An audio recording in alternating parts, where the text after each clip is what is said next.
चिट्ठी न कोई संदेश, जाने वो कौन सा देश जहाँ तुम चले गए।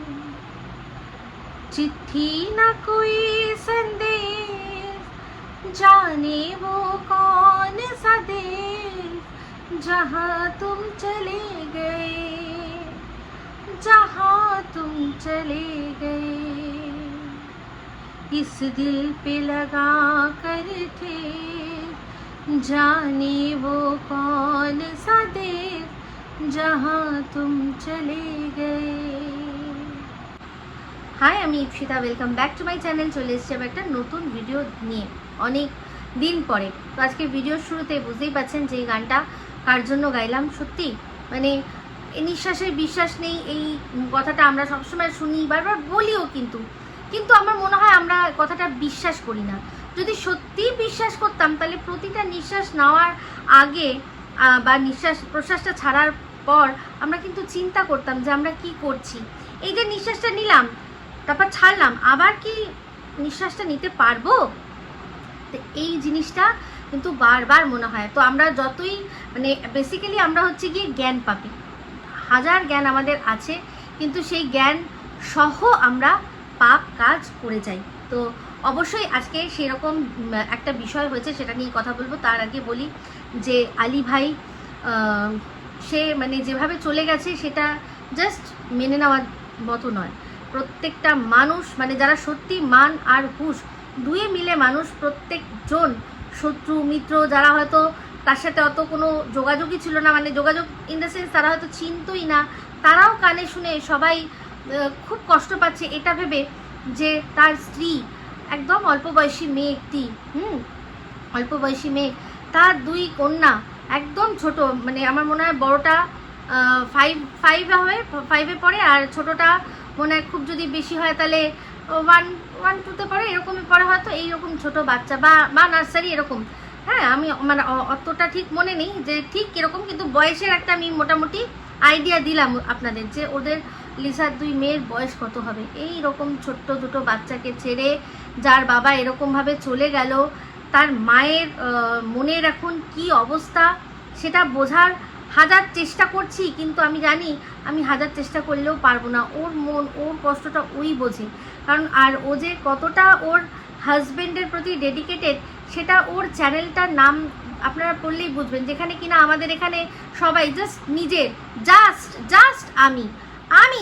আমি ছাড়া আর কেউ নেই পৃথিবীতে, এইরকম মেন্টালিটি নিয়ে বসবাস করে আমাদের এখানে ওয়াইটিতে।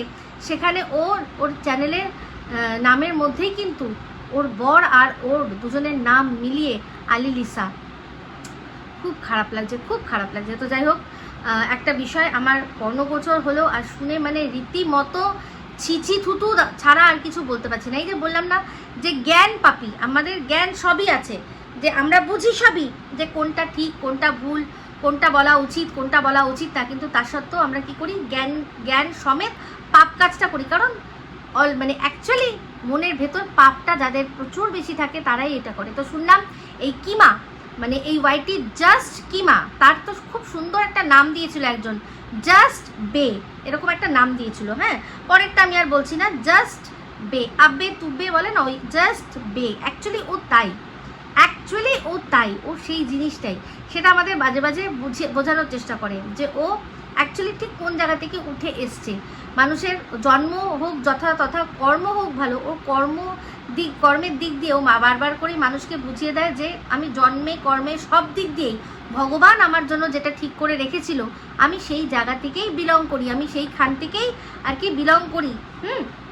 তো যাই হোক, এই লিসার হাজব্যান্ডের আকস্মিক মৃত্যুতে প্রতিটা মানুষ আমরা কিন্তু শোক বিহ্বল, মোটামুটি মানে শোক বিহ্বল বলতে আত্মীয় স্বজনের মধ্যে কি বা লিসার অতিরিক্ত মানে একেবারে নিকট আত্মীয়দের মতো কি একেবারেই নয়, সেই শোক একেবারেই নয়, কিন্তু মানে যেটা একটি অচেনা মানুষের সম্পর্কে জেনে এতটা শোক মনে হয় এই বাড়িটিতে আমরা এতটাও কিন্তু কাউকে দেখিনি। ওর মৃত্যুটা যেভাবে আমাদের নাড়া দিয়ে গেল সেইভাবে আমার মনে হয় না কারুর নাড়া দিয়েছে। কারণ সবাই সব কটা মানুষ যারা ওকে মানে একটা সময় ওর সাথে হয়তো কথা কাটাকাটিও হয়েছে, সেরকম মানুষকেও আমি দেখেছি আজকে আলী ভাইয়ের জন্য দুঃখ প্রকাশ করতে। কিন্তু এই যে এক্সেপশনকে, এই হচ্ছে জাস্ট কিমা দিদি। তো সেই জাস্ট কিমা দিদি নাকি বলেছে যে হ্যাঁ হয়েছে, হবেই তো, আমাকে অনেক বাজে কথা বলেছে, তাই জন্য, মানে ওকে বাজে কথা বলেছে, সেই জন্য নাকি আলী ভাইয়ের আকস্মিক মৃত্যু হয়েছে। ভাবতে পারেন এই যে মৃত্যুর দায়, যে আমার জন্য ওর মৃত্যু হয়েছে, আমাকে এটা করেছে বলে ওটা করে ওর এটা হয়েছে, এই যে মৃত্যুর দায় কিন্তু স্বয়ং ভগবানও দেয় না। মানে আজকে যখন শ্রীকৃষ্ণ জানে যে একজনের মৃত্যু হচ্ছে, তাও কিন্তু সে বলে সে তার কর্মের ফলে তার মৃত্যু হয়েছে। শ্রীকৃষ্ণ যখন সুদর্শন চক্র দিয়ে গলা যাদেরই কেটেছে, তারপরেও কিন্তু উনি একটাই কথা বলেছেন যে আমি মারিনি, আমি তো নিমিত্ত মাত্র। মেরেছে কে, ও কেন মরেছে? কারণ ওর কর্মের ফলে। সেখানেও কিন্তু উনি নিজেকে ক্রেডিট দেন না, কাকে ক্রেডিট দেন? কর্মকে। মানে জাস্ট আর কি এক্সপ্লেন করা যে হ্যাঁ এই মানুষটা হয়েছে, এরকম হয়েছে কারণ তার কর্মের জন্য সে হয়েছে। এটা কিন্তু ভগবানরাও বলে। তো যাই হোক, সেখানে মানে ভগবানও কিন্তু কারোর মৃত্যুর জন্য দায় নেয় না বা বলে না। তারা বলে যে নিশ্চয়ই কোনো না কোনো বিষয় রয়েছে, বা সে প্রচণ্ড ভালো মানুষ। আরেকটাও আমরা জানি, একটা কথা, তথাকথিত কথা রয়েছে যে ভালো মানুষরা আগে তাড়াতাড়ি চলে যায়, কারণ ভগবানের কাছে ভালো মানুষের বড্ড অভাব, ভগবানেরও তো কাউকে দরকার। এরকম আমরা ছোটোবেলায় আমাদের গল্প শোনানো হতো, আর এটা একদম সত্যি কথা, কারণ এটা একটা দুটো নয়। মানে আমরা বেশিরভাগই দেখেছি, বলেছি যে তুই যা পাপ করেছিস তুই এত সহজে মরবি। অ্যাকচুয়ালি তাই, কারণ যে প্রচণ্ড পাপী তাকে তো এখানে ভোগ করতে হবে না, তাকে তো ভোগ করতে হবে এখানে। তাই সে যে আর কি আকস্মিকভাবে চলে যায়, সে কখনোই পাপী মানুষ নয়, সে অত্যন্ত ভালো মানুষ। সেই জন্যই ভগবান খুব তাড়াতাড়ি তাকে ডেকে নিয়েছে।